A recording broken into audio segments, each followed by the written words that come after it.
Bonjour à tous, votre frère Reno Boris Mbota, ex-pasteur du message du temps de la fin. Bienvenue dans ce nouveau numéro de Vérité cachée sur Branham et son message.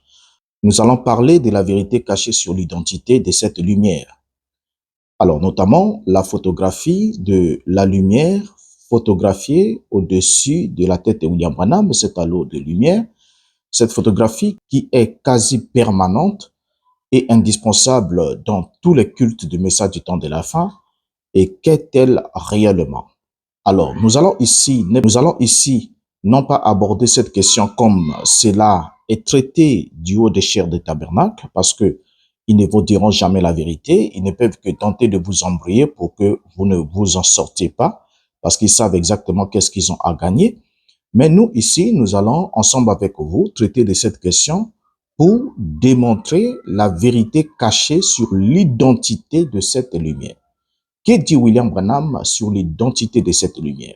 Et ça nous permettra ainsi de comprendre combien William Branham a entraîné le peuple qui l'a suivi vers l'inconnu. Alors déjà au numéro précédent, nous avons vu que George Gilassi, qui avait la mission d'examiner la photographie, donc les clichés, pour se rendre compte si les clichés étaient défectueux ou s'il y avait double exposition ou quoi qu'il en soit, n'a jamais déclaré que la lumière photographiée fût d'origine surnaturelle et non plus que cette lumière fût le seul être surnaturel qui n'ait jamais été photographié. Déjà, le simple parcours du rapport d'opinion rendu par George Gilassi ne nous a révélé nullement un endroit où il fait mention que la lumière fût surnaturelle. Et cette idée est un produit exclusif de Branham et ses lieutenants. Et nous avons compris aussi au numéro précédent que Leslie avait confirmé que le film n'avait pas été retouché ou soumis à une réaction chimique ou qu'il y a eu une double exposition.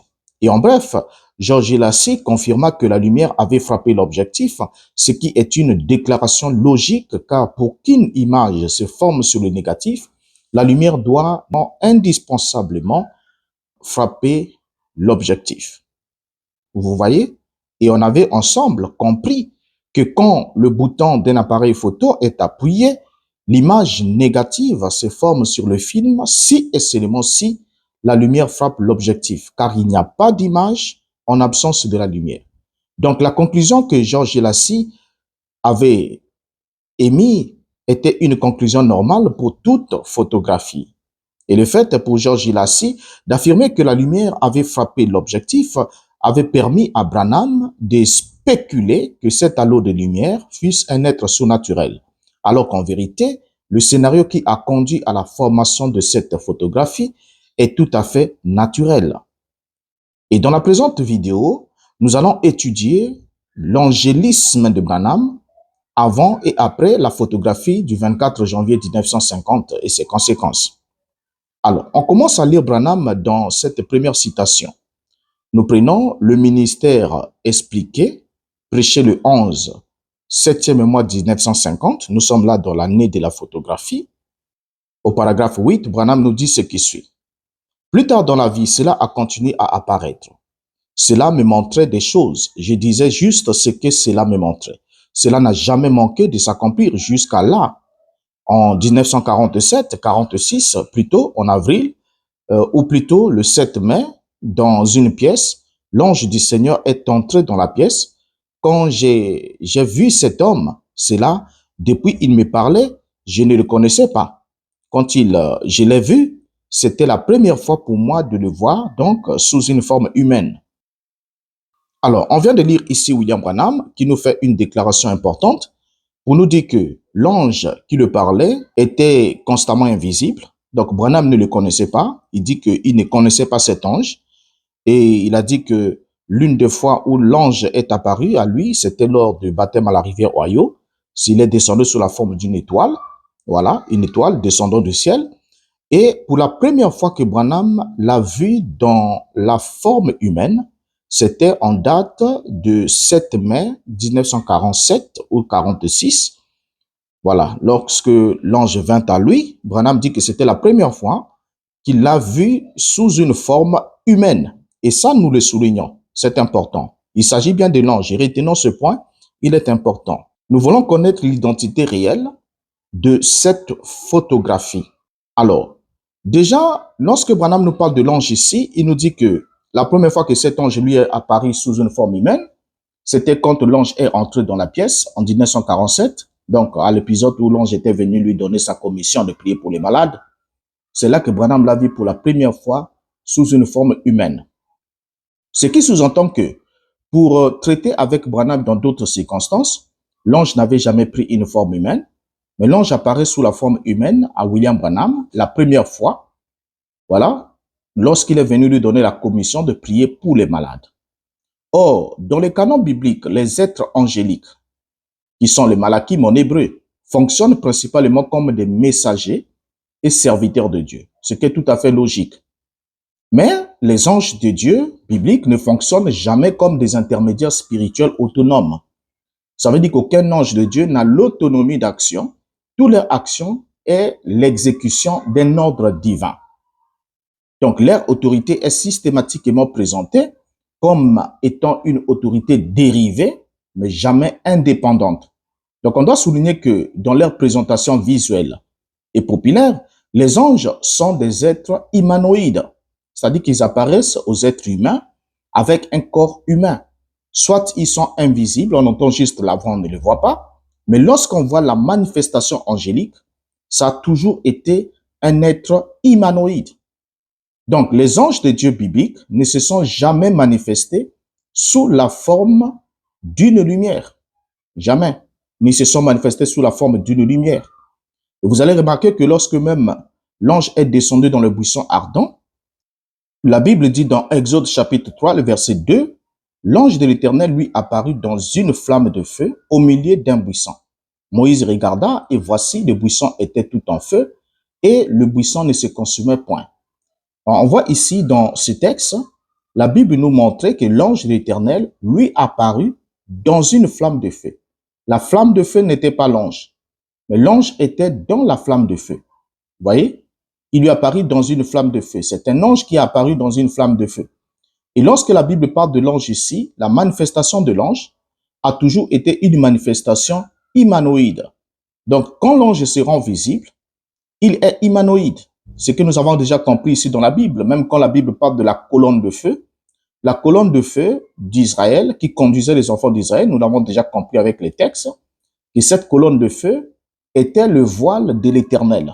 Mais l'ange était distinct de la colonne de feu. C'est ce que la Bible nous présente. Bibliquement parlant, les anges n'ont pas une forme physique humaine, parce qu'ils ne sont pas des êtres humains. Ils n'ont pas une forme physique humaine permanente, car ce sont des êtres purement spirituels. Et selon les grandes traditions monothéistes, les anges sont des esprits purs. C'est-à-dire qu'ils n'ont ni chair, ni os, et ne sont pas limités par des lois physiques. Ils n'ont donc pas une forme humanoïde naturelle et permanente, mais ils prennent une forme humanoïde, circonstancielle et temporelle. Et pour interagir avec les êtres humains, les anges prennent très souvent une apparence humaine temporaire et on appelle cela notamment une théophanie ou encore une manifestation. Et même dans la Bible, quand on regarde dans la Genèse, par exemple Genèse 18, les 3 anges qui ont visité Abraham ressemblaient à des simples voyageurs. Et Abraham leur a même offert à manger. Et parfois leur apparence humaine est magnifiée par une lumière éblouissante ou des vêtements blancs, comme l'ange de la résurrection, ce qui provoque la peur chez les témoins de cette expérience, de cette manifestation. Alors, on va voir dans Matthieu chapitre 28, le verset 2 à 3, la Bible nous dit, « Et voici, il y eut un grand tremblement de terre, car un ange du Seigneur, descendu du ciel, vint rouler la pierre et s'assit dessus. Son aspect était comme le clair et son vêtement blanc comme la neige. » Vous voyez? Donc, on parle là d'un ange qui est descendu. Son aspect était comme l'éclair, mais cela ne veut pas dire qu'il était l'éclair, mais son aspect était comme l'éclair. Et le fait que la Bible parle du fait qu'il s'assit, le verbe s'asseoir, c'est un verbe simple qui signifie simplement se reposer, voilà, s'affaisser, voilà. Quand on s'assoit, on s'affaisse, ça veut dire que on pose ses fesses sur un support, on est assis, voyez, donc cela sous-entend que nous sommes en présence d'une structure ou d'un être humanoïde. Voilà. Donc son aspect était comme l'éclair, donc ce n'était pas une lumière, mais c'était un être humanoïde puisqu'il se manifestait pour la visibilité des êtres humains. Il devait être à la ressemblance des êtres humains. Vous voyez? Et même lorsque nous prenons, il y a beaucoup d'exemples, c'est pas notre sujet. Nous voulons ici découvrir l'identité cachée de cette photographie du 24 janvier 1950, cette photographie de la lumière. Alors maintenant, William Branham va nous dire quelque chose sur l'apparence des anges. Comment est-ce qu'ils apparaissent? Dans la prédication, l'ange et les trois prunes, prêché le 4e mois 1951. William Branham dit, ils avaient des anges au service de Dieu qui accompagnaient les apôtres, les disciples. Est-ce vrai? Toujours. Il leur apparaissait sous forme de lumière. Est-ce vrai? Une lumière avait brillé au-dessus de Paul. Est-ce vrai? Il avait aveuglé. Pierre était en prison et une lumière y brilla. L'ange de l'Éternel, il lui parla. Plusieurs passages des Écritures se réfèrent à lui comme étant une lumière dans la colonne de feu qui suivait les enfants d'Israël, une colonne de feu. Et ceci, n'importe quel enseignant de la Bible sait que l'ange qui avait conduit Israël était l'ange de l'Alliance. Est-ce vrai? C'était Christ. Amen. Alors ici, on retient quelque chose avec William Branham. Branham nous dit ici que toujours, il leur apparaissait sous forme de lumière. Donc parlons ici des anges. Branham souligne que les anges apparaissaient toujours. C'est pas moi qui le dis, ce sont les mots de Branham. Il dit que toujours, il leur apparaissait sous forme de lumière. Il dit, est-ce vrai? Une lumière avait brillé au-dessus de Paul. Or, la lumière qui brilla au-dessus de Paul n'était pas un ange, c'était le Seigneur, Jésus-Christ. Parce que quand Paul a demandé quelle était l'identité de l'être qui lui parlait derrière cette lumière, il a répondu, je suis Jésus que tu persécutes. Donc là déjà, Branham dit quelque chose de faux. Et quand Branham dit toujours, oui, il pouvait dire quelquefois, mais alors que quelquefois, on n'a même pas vu un seul passage où les anges ont apparu aux êtres humains sous la forme d'une lumière. C'est totalement le contraire. Mais Branham dit toujours, il leur apparaissait sous forme de lumière. Ce qui est totalement faux. Toujours, il leur apparaissait sous forme de lumière. Un prédicateur du message va dire non, il faut comprendre, ça c'est une erreur de la part de Branham, on peut comprendre ça, c'est une erreur. Oui, nous n'admettons pas que Branham puisse commettre des erreurs. La position que le prédicateur vante ces derniers et démontre que le message de William Branham est doté du pouvoir d'infaillibilité. Et Branham lui-même dit que je ne prêche que sous l'inspiration divine. Je ne dis rien, ce n'est même pas moi qui parle, mais c'est l'ange qui parle au travers de moi, qui utilise mes cordes vocales et qui s'exprime. Alors donc déjà ici, l'ange là qui parle par Branham est un véritable ignorant qui ne sait pas que ce qu'il est en train de dire ici est totalement faux. Comme Branham dit toujours, il leur apparaissait sous forme de lumière, Branham est en train de mentir. Et quand il souligne aussi que Pierre était en prison et une lumière brilla, l'ange de l'Éternel et lui parla, c'est totalement faux. Ce n'est pas ce qui s'est passé dans la prison. Quand on va lire ces textes, vous verrez que ce n'était pas le cas. Vous voyez? Alors, déjà, lorsqu'on suit ici, on va alors se rendre compte d'une évidence. Il y a ici un élément central au sujet de l'angiologie biblique. Et cet élément central est l'interdiction formelle de vénérer ou d'invoquer les anges. Lorsque des personnes tentent de les adorer, les anges eux-mêmes le leur interdisent. Donc, déjà, la position d'un être humain vis-à-vis des anges, c'est l'interdiction biblique formelle de vénérer ou d'invoquer les anges. On ne vénère pas un ange, on n'invoque pas un ange, on n'adresse pas de prières à un ange.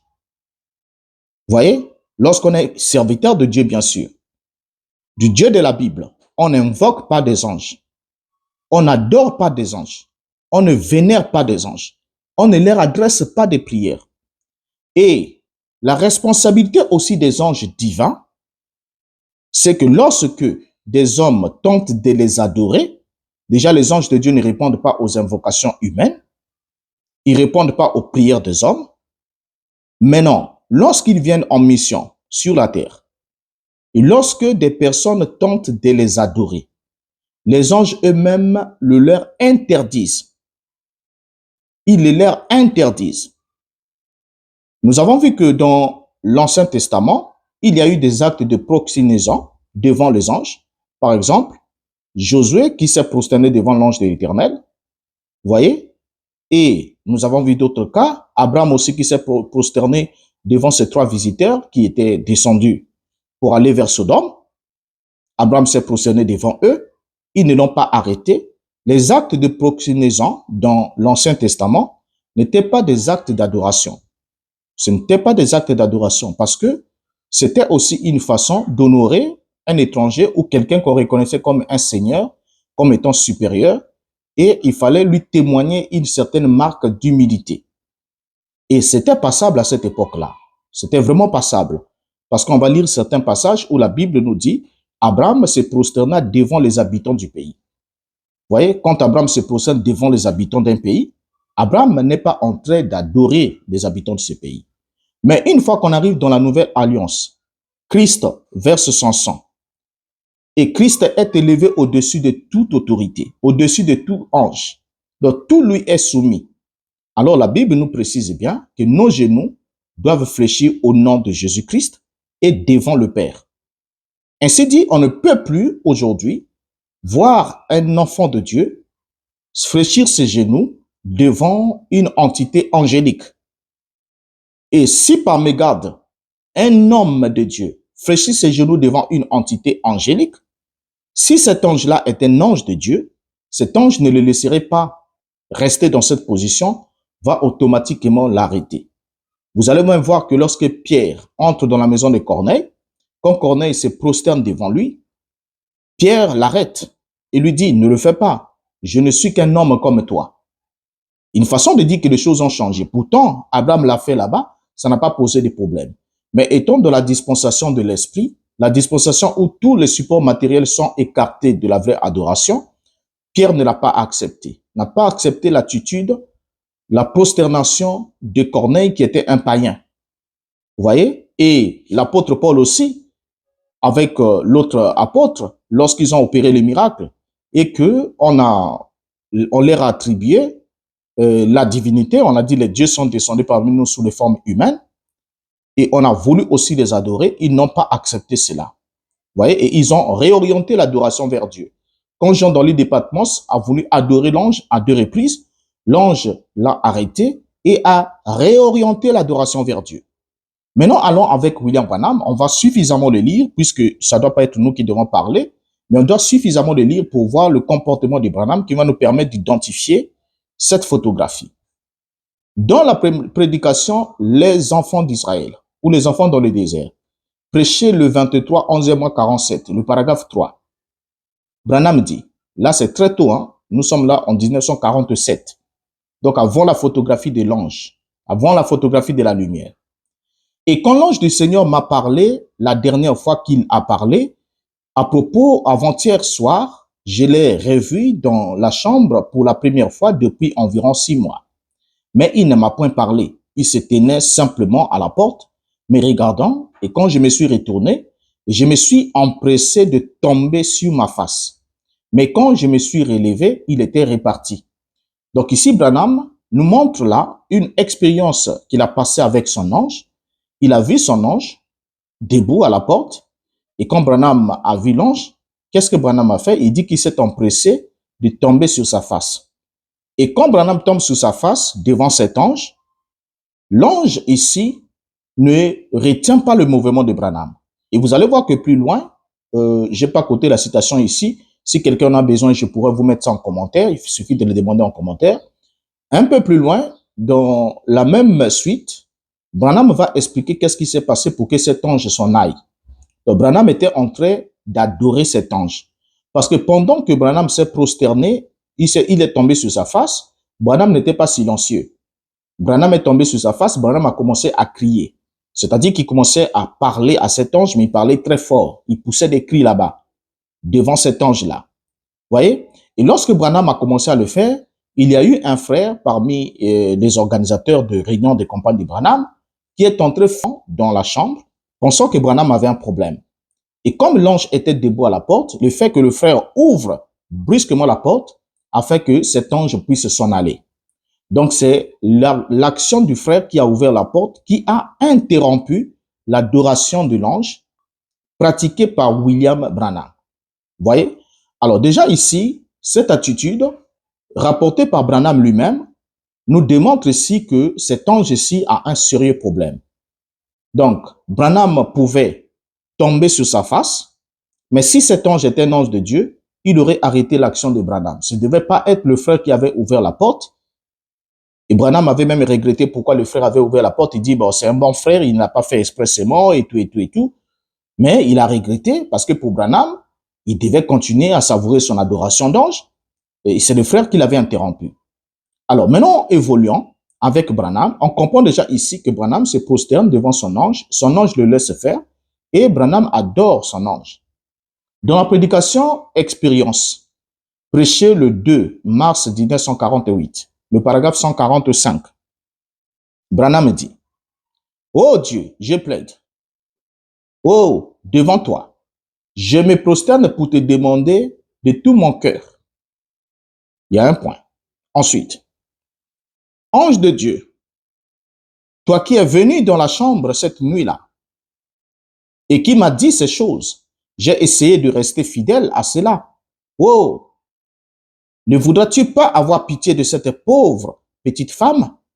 Manifeste ta grande puissance, Dieu bien-aimé. » Alors, on voit ici la prière de Branham. Il est en train de prier pour une femme malade.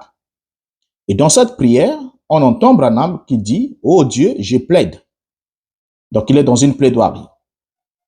Il dit, « Oh, devant toi. » Ensuite, il avance. « Je me prosterne pour te demander de tout mon cœur. » Il demande à qui? De tout son cœur. Il arrête là et il change. Il dit, « Ange de Dieu, toi qui es venu dans la chambre cette nuit-là et qui m'a dit ces choses, j'ai essayé de rester fidèle à cela. Oh, ne voudras-tu pas avoir pitié de cette pauvre petite femme? Manifeste ta grande puissance, Dieu bien-aimé. » Alors, vous comprenez ici que William Branham, non seulement il se prosterne, mais ici, William Branham invoque l'ange. Il est en train d'invoquer un ange. Vous voyez, en demandant à l'ange d'avoir pitié d'une pauvre femme, donc il demande à l'ange, il donne à l'ange la qualité d'un médiateur, d'avoir pitié de cette femme et de manifester sa grande puissance. Est-ce que vous voyez? Là, nous sommes le 2 mars 48. Alors, le 4 mars 48, dans la prédication Ange de Dieu, Branham va ajouter au paragraphe 12. Maintenant, afin qu'on sache, eh bien, beaucoup de gens comprennent mal. Maintenant, mes amis, ceci n'est en aucun cas une adoration de l'ange. Ce n'est pas le cas. Je ne prie pas au nom de l'ange et je ne connais même pas son nom. Mais si vous vérifiez les Écritures, quand Dieu envoie son peuple, il y a un ange qui les conduit. Moïse, vous dites, eh bien, qu'en est-il du Nouveau Testament? Certainement, il y a toujours eu l'ange du Seigneur. C'est vrai, Pierre, quand il était en prison, l'ange du Seigneur est descendu, et c'est vrai, et l'a délivré. Oh là là, plusieurs fois. Et qu'en est-il de Paul quand il est allé à Macédoine? Et quand il a fait naufrage, l'ange du Seigneur lui est apparu cette nuit-là et lui a dit qu'il les avait tous délivrés entre ses mains. Certainement. Ça a toujours été Paul. Ça a toujours été. Paul n'a jamais adoré l'ange. Jean le Révélateur, après que le livre entier d'Apocalypse eut été écrit, alors Jean a dit, « Je suis tombé aux pieds de l'ange, est-ce vrai, qui me montrait ces choses, et il m'a dit, adore Dieu. » Il était un de ses compagnons et un des prophètes. Vous voyez? Alors donc, on remarque ici que William Branham, après son adoration du 2 mars 48, vous voyez bien, sûrement quelqu'un avait remarqué cela, sûrement on lui avait fait des reproches, et Branham va répondre à ces reproches la réunion suivante. Donc, la réunion du 4 mars 48, au paragraphe 12, il dit, « Mes amis, ceci n'est en aucun cas une adoration de l'ange. » Et vous allez remarquer que le prédicateur du message de William Branham, pour essayer un peu de noyer le poisson, ils vont vous présenter ce type de citation pour dire non. Ils ont dit, les détracteurs de Branham ont dit que Branham adorait l'ange, mais écoutons Branham lui-même. Et nous allons croire ce que Branham lui-même a dit. Et ils vous liront ce type de citation du 4 mars 48, où Branham dit, « Maintenant, mes amis, ceci n'est en aucun cas une adoration de l'ange. Ce n'est pas le cas. Je ne prie pas au nom de l'ange. Je ne connais même pas son nom. » Donc ici, Branham montre qu'il ne prie pas au nom de l'ange. Il ne connaît même pas le nom de cet ange. C'est un ange. On retient ça. Il ne connaît même pas son nom. Vous voyez?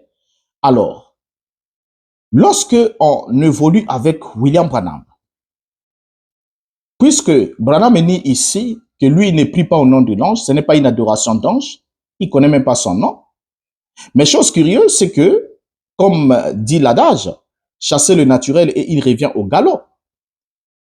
Le 5 mars 48, Branham va encore récidiver dans la prédication sur ta parole, Seigneur, le paragraphe 48. Branham va dire, « Ô ange de Dieu, je ne te vois pas, mais je sais que tu te tiens prêt. Je te prie, tu connais mon cœur, et tu sais combien j'aime ces gens.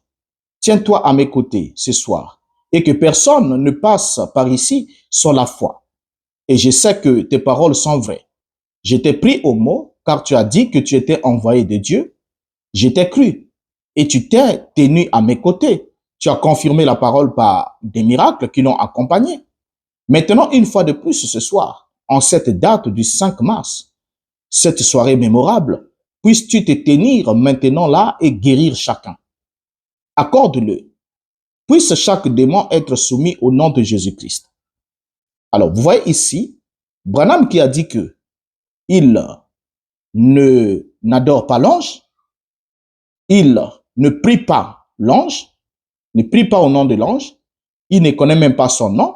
Là, il a dit le 3, le 5, Branham revient.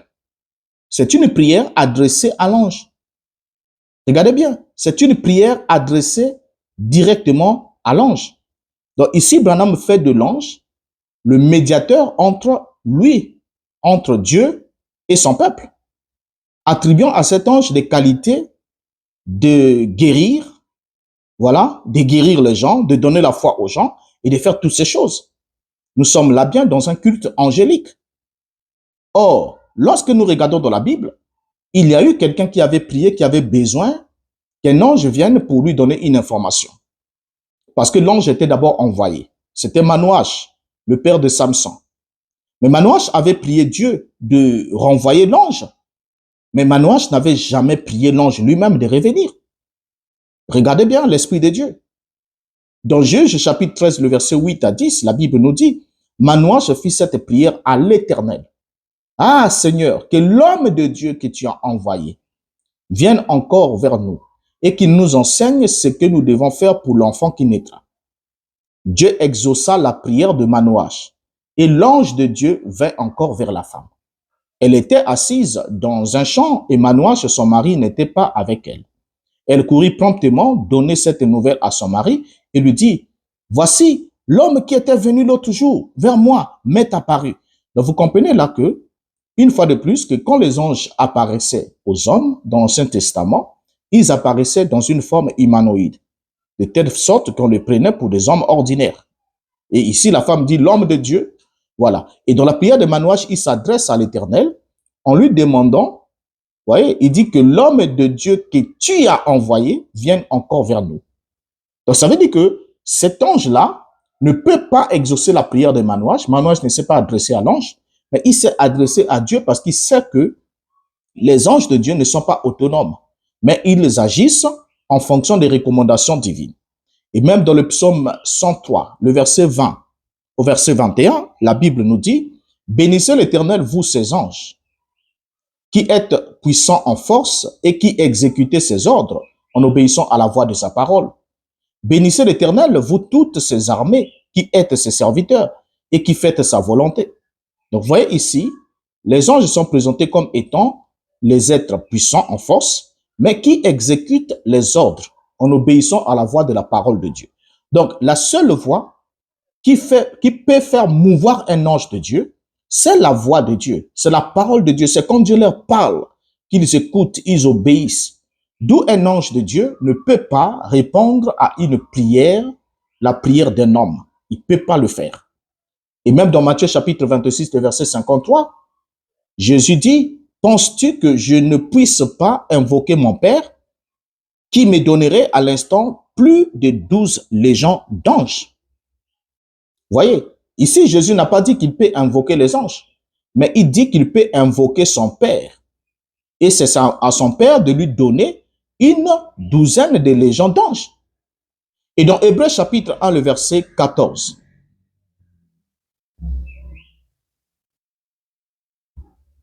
la Bible nous dit, ne sont-ils pas tous des esprits au service de Dieu, envoyés pour exercer un ministère en faveur de ceux qui doivent hériter du salut?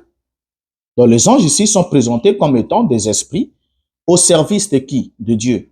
Ils ne servent pas un homme. Les anges ne sont pas des serviteurs d'un homme, mais ils sont des esprits au service de Dieu. Envoyés, donc ils ne viennent pas d'eux-mêmes. Ils sont des gens qui n'agissent que sous mandat divin. Envoyés par qui? Par Dieu, bien sûr, pour exercer un ministère en faveur de ceux qui doivent hériter du salut. Alors, avant la photographie de la lumière du 24 janvier 1950, Branham va ajouter un détail sur l'ange. Très important. L'ange qui venait à lui. Très important. Dans la prédication Crois-tu cela? Prêché le 15 janvier 1950, le paragraphe 23. Branham va dire, et Dieu, quand il envoie quelque chose de grand sur terre, et Dieu, quand il envoie quelque chose de grand sur la terre, il l'annonce par des anges. Nous le savons. La naissance de Jésus et tout, ça a été annoncé par l'ange. Or, des anges mineurs viendront. Disons par exemple, celui qui vient me visiter, un ange mineur. Donc ici, Branham nous donne la catégorie, Branham nous précise la catégorie dans laquelle appartient cet ange qui vient à lui. Et Branham dit que c'est un ange mineur. Voyez, c'est un ange mineur. Donc ça veut dire que c'est un ange qui est inférieur aux anges que Branham dit majeurs, comme Gabriel, comme Michael, mais celui-ci est un ange mineur. C'est dit par William Branham. Il donne l'exemple, il dit tel que l'ange qui vient à moi, l'ange qui vient me visiter, un ange mineur. Pas un ange majeur, mais un ange mineur. Ça veut dire que quand un ange mineur agit, selon toujours l'explication de Branham, cela montre que le ministère de Branham n'avait pas une importance majeure. Sinon, Dieu enverrait un ange majeur, comme il a fait avec Daniel, comme il a fait pour Marie. Gabriel a été envoyé chez Daniel. Gabriel a été envoyé chez Marie. Mais dans le cas de Branham, c'est un ange mineur. C'est pas Gabriel pour annoncer de grands événements. Parce que Branham dit, Gabriel a annoncé la première venue de Christ. Gabriel annoncera aussi la seconde venue de Christ. Donc, on retient bien ici, si on est attentif, que William Branham nous affirme que l'ange qui vient à lui est un ange mineur. Et dans la prédication, comment l'ange est venu à moi et sa commission, prêché le 17 premier mois 1955, Branham va nous ajouter un autre détail au paragraphe 34. Il dit, et une nuit, j'ai vu notre Seigneur Jésus. Je dis ceci avec la permission du Saint-Esprit. Je crois, l'ange du Seigneur qui vient à moi n'est pas le Seigneur Jésus. Il ne lui ressemble pas selon cette vision-là. Donc, on est conscient ici, Branham nous donne deux détails importants. Et le tout premier, c'est que l'ange qui vient à lui est un ange mineur. Donc, ce n'est pas un ange de la catégorie de Michael, de Gabriel. Et deuxièmement, l'ange qui vient à lui n'est pas le Seigneur Jésus. Et Branham le dit avec la permission du Saint-Esprit. Donc, c'est le Saint-Esprit qui l'a permis de donner cette information, que l'ange qui vient à lui n'est pas le Seigneur Jésus. Branham dit parce qu'il ne le ressemble pas selon cette vision-là. Alors, le 24 janvier, la lumière du projecteur de Sam Houston Colusham a été photographiée. Maintenant, on va suivre le changement de langage de William Branham à partir de la brochure Dieu dans son peuple. prêché le 27 février 50, paragraphe 20. Allons avec William Branham. En tout cas, suivons-le, lisons-le ensemble. Combien dans la réunion se rappellent que j'avais dit que cela arriverait? Voyez, c'est juste. Bien maintenant, cela est arrivé. C'est presque la 5e réunion depuis que c'est arrivé. Cela est venu tout d'un coup. Et alors, à la 3e réunion où cela s'était manifesté, le glorieux ange de Dieu qui a été vu par des milliers venus sur l'estrade m'a permis l'autre soir de me tenir à ses côtés et de me faire photographier avec lui. C'était la première fois dans toute l'histoire de l'humanité qu'une chose pareille soit jamais arrivée. Je suis très heureux ce soir de savoir qu'il a fait cela et je vais travailler pour lui et faire tout ce que je peux, juste pendant que je suis ici, pour le servir et pour servir son peuple. Alors, cette déclaration est très éloquente. Dans cette déclaration de William Branham, Branham vient de nous parler de l'ange. Il nous dit que le glorieux ange de Dieu, voilà, m'a permis l'autre soir de me tenir à ses côtés et de me faire photographier avec lui. Branham commence à nous donner l'identité de ce qu'il appelle l'être surnaturel. Il dit que c'est le glorieux ange de Dieu. N'oublions pas que c'est un ange mineur et n'oublions pas qu'il est différent de Jésus-Christ. Branham dit que c'est un ange de Dieu. Le glorieux ange de Dieu s'est tenu à ses côtés et s'est laissé photographier avec lui. Voyez? Et Branham souligne encore, je vais travailler pour lui et faire tout ce que je peux. Il va travailler pour qui? Pour le glorieux ange de Dieu qui est descendu et qui a permis l'autre soir de se tenir à ses côtés et de se faire photographier avec lui. Le glorieux ange de Dieu. Et Branham dit, je vais travailler pour lui et faire tout ce que je peux. Et Branham se présente lui-même comme étant le serviteur de ce glorieux ange de Dieu et aussi comme étant le serviteur du peuple de ce glorieux ange de Dieu. Comme Branham dit, pour le servir et pour servir son peuple. Donc Branham était le serviteur de l'ange et aussi les croyants de son message sont le peuple de l'ange. Vous allez dire non, moi je ne suis pas le peuple de l'ange, je suis le peuple de Jésus-Christ, le peuple de Dieu. Vous pouvez raconter toute histoire possible, mais aussi longtemps que vous êtes connecté à cette entité spirituelle via le ministère de Branham, vous êtes le peuple de l'ange de Branham. Et Branham lui-même est le serviteur de son ange. L'ange qu'il prie, l'ange qu'il adore. Et dans la prédication toujours, Dieu dans son peuple, le paragraphe 21, Branham ajoute, maintenant c'est scientifiquement prouvé que Dieu est avec nous. Sa photo est ici pour le prouver. Combien ont vu la photo? Je pense qu'on la montre. Je pense qu'on l'a montré ici ce soir. Vous pouvez en obtenir une. Je pense qu'il y en a ici. Maintenant, on avait l'habitude de dire, Dieu ne peut pas être prouvé scientifiquement. Le pauvre sceptique qui a dit cela ne peut plus s'en sortir maintenant parce qu'il est prouvé scientifiquement qu'il existe un être surnaturel et cet être surnaturel, c'est Jésus-Christ, le Fils de Dieu, son esprit. Alors là, ça commence à devenir sérieux. Nous sommes là dans la même prédication à regarder. Au paragraphe 20, Branham dit que c'est le glorieux ange de Dieu qui est descendu et qui a permis, qui s'est tenu à ses côtés et qui a permis, qui s'est laissé photographier avec lui. C'est le glorieux ange de Dieu. Maintenant, ici, le paragraphe 21, donc juste le paragraphe qui suit le paragraphe 20, Branham change. Branham dit que c'est Dieu prouvé scientifiquement. Il dit sa photo est ici pour le prouver. La photo de qui? De Dieu. Prouvé scientifiquement. Donc, ce n'est plus le glorieux ange qui était un ange mineur, qui n'était pas Jésus-Christ. Maintenant, c'est Dieu.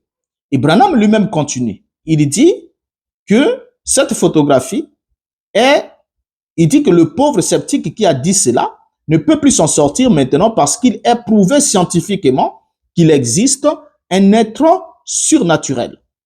Et cet être surnaturel, c'est Jésus-Christ, le Fils de Dieu, son esprit. Alors là, on ne comprend plus William Branham. C'était son ange à lui. C'était un ange mineur qui l'a accompagné depuis sa naissance. C'était son ange. Cet ange est un ange mineur. Cet ange n'était pas Jésus-Christ. Maintenant là, Branham change de langage. Branham nous dit maintenant que cet être surnaturel, c'est Jésus-Christ, le Fils de Dieu, son esprit. Alors, évoluons avec lui. En mars 1950, dans la prédication, le don et les appels sont sans repentir. Le paragraphe 16, Branham ajoute, il y a quelques semaines là à Houston, dans le Texas, il est descendu et un photographe qui était présent à ce moment-là, on a pris la photo. Cela est passé par toutes sortes d'examens, par certains des meilleurs spécialistes des États-Unis, pour prouver scientifiquement si cet être surnaturel était Dieu. Ah là, ça devient sérieux. L'examen n'était pas pour prouver si cet être surnaturel était Dieu. D'ailleurs, il n'avait pas d'être surnaturel. Là, c'est Branham qui évolue. Voyez? Et dans la prédication sur ta parole, prêché le 14 septième mois 1950, Branham dit au paragraphe 21, quand il a fait sortir cela, il a dit, eh bien, c'était parfaitement vrai que cette lumière était là. Cela l'a frappé. Et il a rédigé un remarquable commentaire qui devrait accompagner chaque photo, comme cela. Cela est là, visible. Et on m'a demandé si je voulais vendre cela. J'ai dit, non monsieur, si Jésus-Christ, le Fils de Dieu, a eu assez de considération pour moi, pour se tenir à mes côtés et se faire photographier, j'ai assez de considération pour lui, pour ne pas vendre cela. Voyez? Alors là, ça devient encore autre chose. Maintenant là, ça devient Jésus-Christ, le Fils de Dieu, qui a eu assez de considération pour Branham et qui s'est laissé photographier à côté de Branham. Voyez? Là, ça change. Donc, on passe de la photo de l'ange du Seigneur, on arrive à la photo de Dieu, et ensuite on revient à la photo de Jésus-Christ, qui s'est laissé photographier à ses côtés. Dans la prédication, Dieu se révèle à son peuple. Voyez derrière le titre. Paragraphe 6, prêché le 13, 8e mois 1950. William Branham ajoute, eh bien, comme on vous l'a dit tout à l'heure, quand frère Baxter parlait de la photo qui a été prise. Pour certains, c'est peut-être rien de plus qu'une photo. Mais pour moi, c'est un signe sacré. Retenons-le une chose. Baxter était celui qui, depuis un certain temps, commençait déjà à dire à Branham certaines choses sur ses déclarations qu'il trouvait trop ésotériques, ainsi de suite. Pour Gordon Lindsay, nous l'avons lu au numéro d'hier, Gordon Lindsay ne voyait pas cette photographie comme étant un signe sacré. Non. Et même N. Baxter ici, il a parlé au sujet de la photographie qui a été prise, pas comme étant un signe sacré. Vous voyez que Branham veut parler de la position de Baxter. Il dit, quand frère Baxter parlait de la photo qui a été prise, il y a 3 points de suspension, ça veut dire que Branham s'arrête, et Branham répond à la parole, il dit, pour certains, c'est peut-être rien de plus qu'une photo. Donc pour les autres, ils ont dit non, ça n'a rien de plus qu'une photo. Et il dit, mais pour moi, c'est un signe sacré. Pourquoi Branham sacralise cette photo? Dans la prédication toujours, Dieu se révèle à son peuple. Quand il arrive au paragraphe 29, Branham va ajouter, maintenant c'est comme ça que ça se passe. Quand j'ai vu la photo, j'ai reconnu que c'était la même chose que j'avais vue depuis mon enfance. J'ai reconnu que c'était la même personne. Maintenant, ce que je pense que c'est là, et je ne voudrais pas en tirer profit parce que c'est trop sacré pour cela. Donc ici, Branham précise que quand il a vu cette photo, il a reconnu que c'était la même chose qu'il avait vue depuis son enfance. Donc, le même ange, la même lumière qu'il avait vue depuis son enfance. Branham reconnaît ça. Voyez? Donc, ça veut dire que c'est le même ange-là que Branham avait vu depuis son enfance. Et dans la prédication, obéit à la voix de l'ange, prêché le 13, 7e mois 1950. Le paragraphe 10, Branham dit, maintenant, chers amis, ceci n'est pas le culte des anges. Comprenez-le. Nous ne croyons pas dans le culte des anges. Il n'y a qu'un seul qui doit être adoré. C'est Dieu et son Fils, son Saint-Esprit. Aucun ange, aucun homme, ni aucun ange ne doit être adoré. Maintenant, l'ange de Dieu, un véritable ange de Dieu ne se laisserait pas être adoré. Et là, ça nous interpelle, ça nous renvoie à l'acte de 1947. Quand Branham a adoré cet ange, et l'ange a accepté cela. Quand Branham a adressé des prières à l'ange, et l'ange est descendu pour opérer des guérisons. Voyez? Et lorsque Branham nous dit ici, un véritable ange de Dieu ne se laisserait pas être adoré. Ça sous-entend quoi?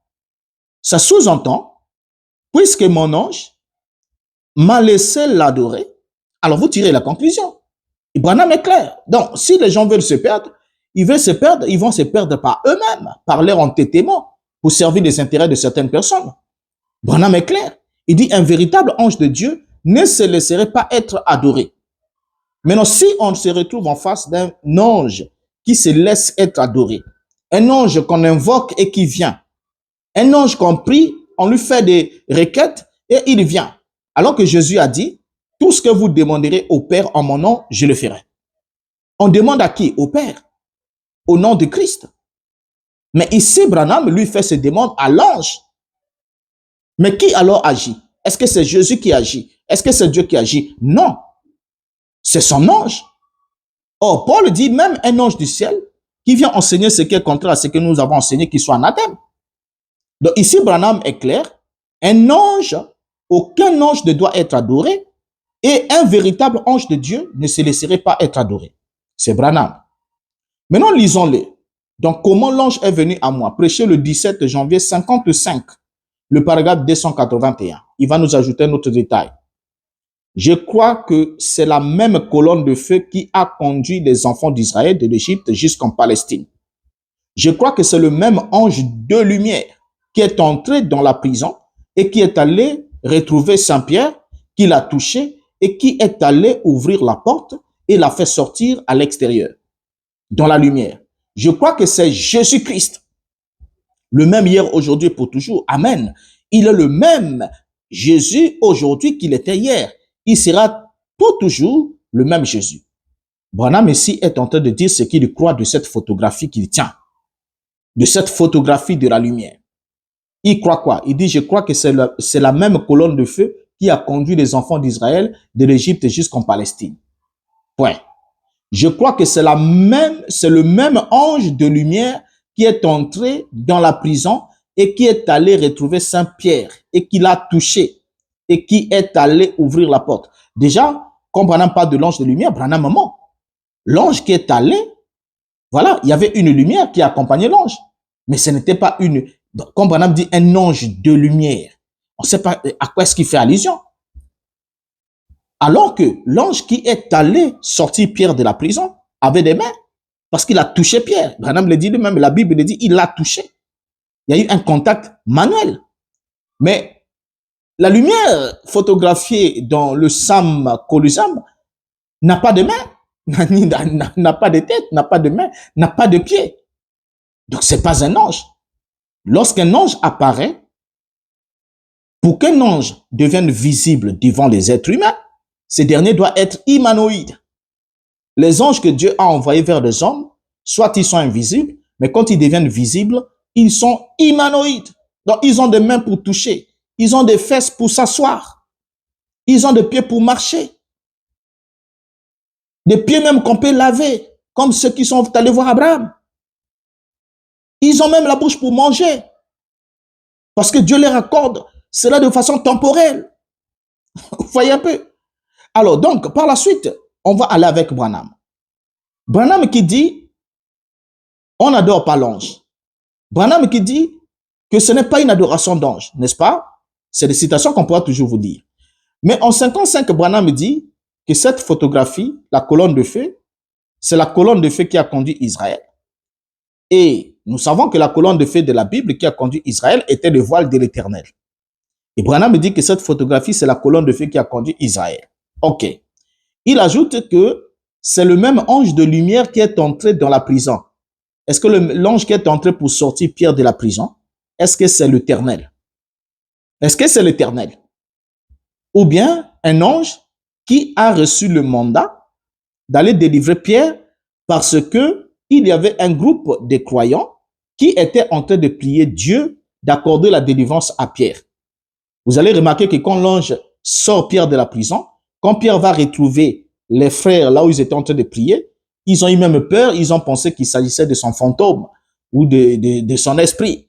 Parce qu'ils ne pouvaient pas croire que quelqu'un puisse être affranchi de cette prison-là. Parce qu'ils attendaient juste la mort, mais ils ont prié quand même Dieu. Dieu a envoyé un ange sortir Pierre de la prison. Ce n'était pas un ange de lumière, ce n'était pas une lumière, mais c'était un être humanoïde. Maintenant, Branham qui a dit qu'ils n'adorent pas l'ange, qu'on doit adorer Dieu. Retenons ensemble avec vous que Dieu est esprit. Et étant donné que nous sommes dans l'alliance de l'esprit, depuis que Christ a accompli l'acte, a accompli la loi et aboli l'ancien sacerdoce, détruit le temple de pierre du premier sacerdoce, changé de sacerdoce naturel au sacerdoce spirituel, on n'adore plus Dieu devant un support visuel. On n'a plus besoin de regarder quoi que ce soit. D'ailleurs, Jésus l'a dit, de même que Moïse a élevé un serpent de reine dans le désert, afin que quiconque regarde ne périsse point, conserve la vie.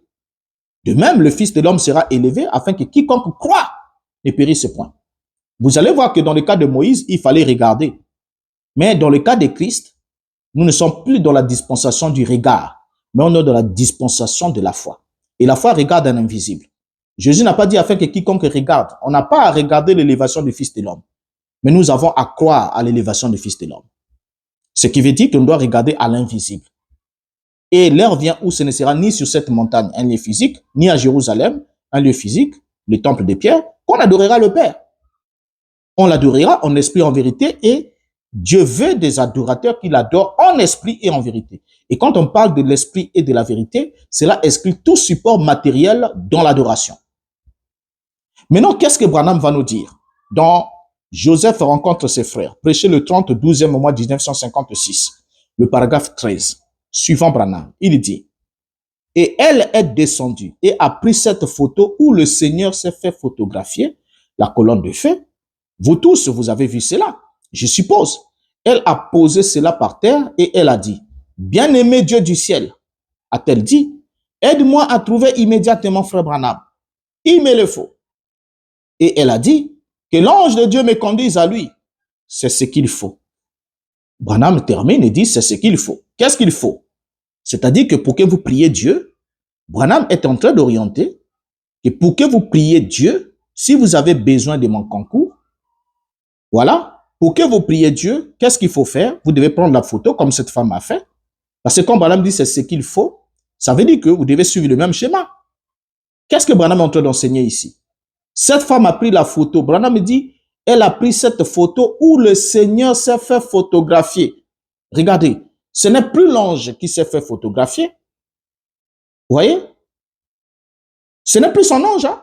Maintenant, là, ça devient la photo du Seigneur. Il dit où le Seigneur s'est fait photographier. Et il ajoute la colonne de feu. Vous tous, vous avez vu cela. Et elle a mis, et dit, elle a posé cela par terre. Et elle a dit, bien-aimé Dieu du ciel. Est-ce que le Dieu du ciel peut être invoqué devant un support matériel? Est-ce possible? Vous voyez? Et là, Branham est en train d'enseigner l'adoration de cette image sur laquelle il se retrouve. Il est en train de l'enseigner. Il leur dit, c'est ce qu'il faut. C'est ce qu'il faut. Et dans la prédication, parle à cette montagne, prêché le 15 décembre 57, le paragraphe 38. Branham va nous dire quel est le conseil que Georgie Lassie lui avait donné. Pourquoi ces choses ne peuvent-elles pas être vues? Voici ce qui me vient à l'esprit. Lorsque Georgie Lassie, le chef du FBI, me donna cette photo, il me dit, « Monsieur Branham, un jour cette photo sera vendue dans des bazars à 10 cents. Mais pas pendant que vous êtes vivant. Cela m'a toujours frappé. Pourquoi? J'ai demandé. Pourquoi, monsieur? Il a dit, le testament n'entre pas en vigueur jusqu'à ce que le testateur meure. Cela enclenchera une adoration païenne. Je me suis retourné et je suis parti. C'est resté attaché à moi. Il y a de cela quelques mois, j'étais en train d'étudier. Voici ce qui m'est arrivé à l'esprit. Écoutez, la justice de Dieu, Dieu par sa préscience, connaît qui croira et qui ne croira pas. Il le sait. Vous êtes enseigné ici par des bons enseignants. Donc Branham ici, démontre ce que Georges Lassie lui aurait dit. Il lui a dit que le testament n'entre pas en vigueur jusqu'à ce que le testateur meure. Et il ajoute, cela enclenchera une adoration païenne. Qu'est-ce qui enclenchera une adoration païenne? Cette photographie. Et Branham dit, je me suis retourné et je suis parti. C'est resté attaché en moi. Lorsqu'on parle de l'adoration païenne, il s'agit de quoi? Regardez la toute première adoration païenne sous le ministère de Paul. Paul opère un miracle. Le peuple attribue à Paul d'être une divinité descendue du ciel. Les dieux sont descendus du ciel sous la forme des êtres humains. Et ils ont commencé à l'adorer. Ils ont voulu l'adorer. Ils l'ont pris, ils ont attribué Jupiter et puis Mercure. L'un était Dieu, l'autre était son porte-parole. Comme Mercure était le porte-parole de Jupiter. Et ils les ont emmenés vers le temple de Jupiter pour offrir même des sacrifices. Regardez, c'était une adoration païenne. Or, l'adoration païenne, ça consiste à quoi? Consiste à adorer devant une idole humaine, devant quelque chose fait des mains d'homme, devant une fausse conception de la divinité. Et ça a été dit à Branham déjà, que cela enclenchera une adoration païenne. Alors, cette photographie avait sur elle cette prophétie d'enclencher une adoration païenne. Et Branham, saisissant cette occasion, va ajouter dans la prédication, persévérer, prêcher le 5, 3e mois 64, le paragraphe 13. Autrefois, Dieu au-dessus de nous, en Christ, Dieu avec nous. Maintenant, Dieu en nous.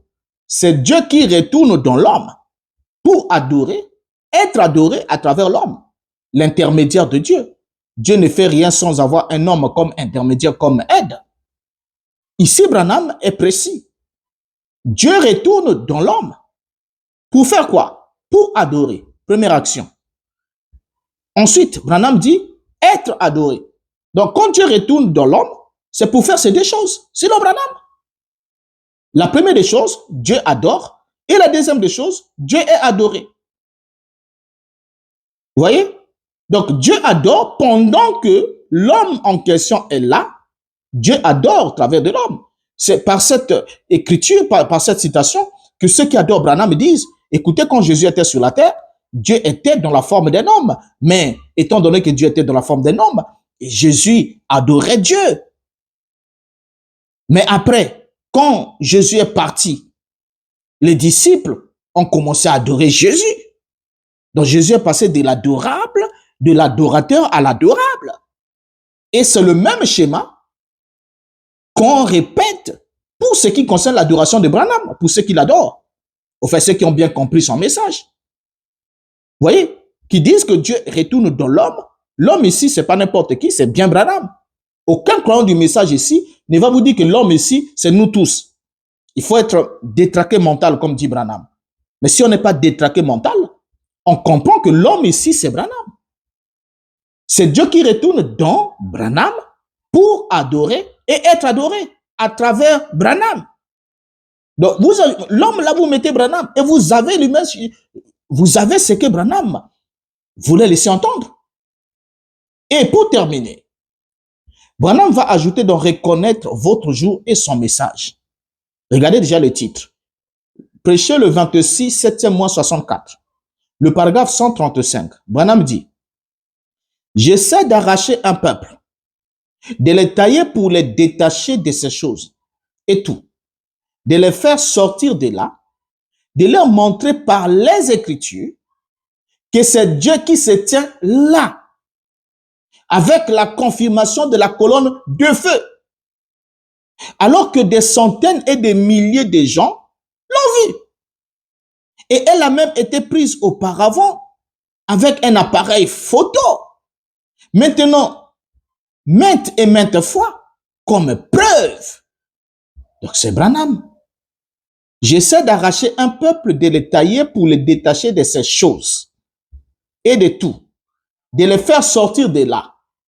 Si Branham finit de faire sortir le peuple de là, de ce qu'il appelle le pentecôtisme, les dénominations et tout le reste, Quel est l'objectif? Branham sort, mais il veut faire rentrer. Branham dit de les faire sortir de là, de leur montrer. Donc, après vous avez fait sortir de là, Branham doit vous montrer. Alors, dans le message, il y a des gens que Branham a fait sortir, mais il ne leur a rien montré. Branham dit de leur montrer par les Écritures que c'est Dieu qui se tient là, avec la confirmation de la colonne de feu. Bien, la photographie est là. Cette photographie est aussi désignée comme étant la confirmation de la colonne de feu, la confirmation de Branham par la colonne de feu. Parce que Branham dit que la colonne de feu avait confirmé Moïse, la même colonne de feu est descendue aussi pour le confirmer. Donc là, nous avons Dieu qui se tient là avec la confirmation de la colonne de feu. C'est Dieu qui se tient là avec la confirmation de la colonne de feu. Regardez d'où est passée cette photographie. Voyez? Regardez comment cette photographie a voyagé d'identité en identité jusqu'à ce qu'elle arrive sur ce point où certains d'entre vous qui avez cru le message de Branham sont devenus adorateurs de William Branham. Parce qu'on ne peut pas dire qu'on croit à Branham sans adorer Branham lorsqu'on lit ce genre de déclaration. Alors, comprenez, chers frères, la connaissance met fin à l'ignorance. Et lorsque la connaissance met fin à l'ignorance qui vous retenait captif de cette secte dangereuse, vous devez ne pas oublier que la liberté commence à la fin de votre ignorance. Donc, lorsque votre ignorance prend fin, c'est là que commence la liberté. Parce que tant que vous serez ignorant, vous resterez captif de cette secte dangereuse de mensonges de William Branham. Vous voyez bien? Regardez l'objectif vers là où il a emmené les gens. Le Christ dit, vous connaîtrez la vérité et la vérité vous affranchira. Ça veut dire que quand vous n'avez pas la connaissance, vous êtes habité par l'ignorance. Et quand vous êtes habité par l'ignorance, vous resterez captif. Captif. Mais dès l'instant où vous accédez à la connaissance de la vérité, c'est à ce moment-là que votre ignorance s'arrête et c'est là que votre liberté commence. Donc, ici déjà, regardez.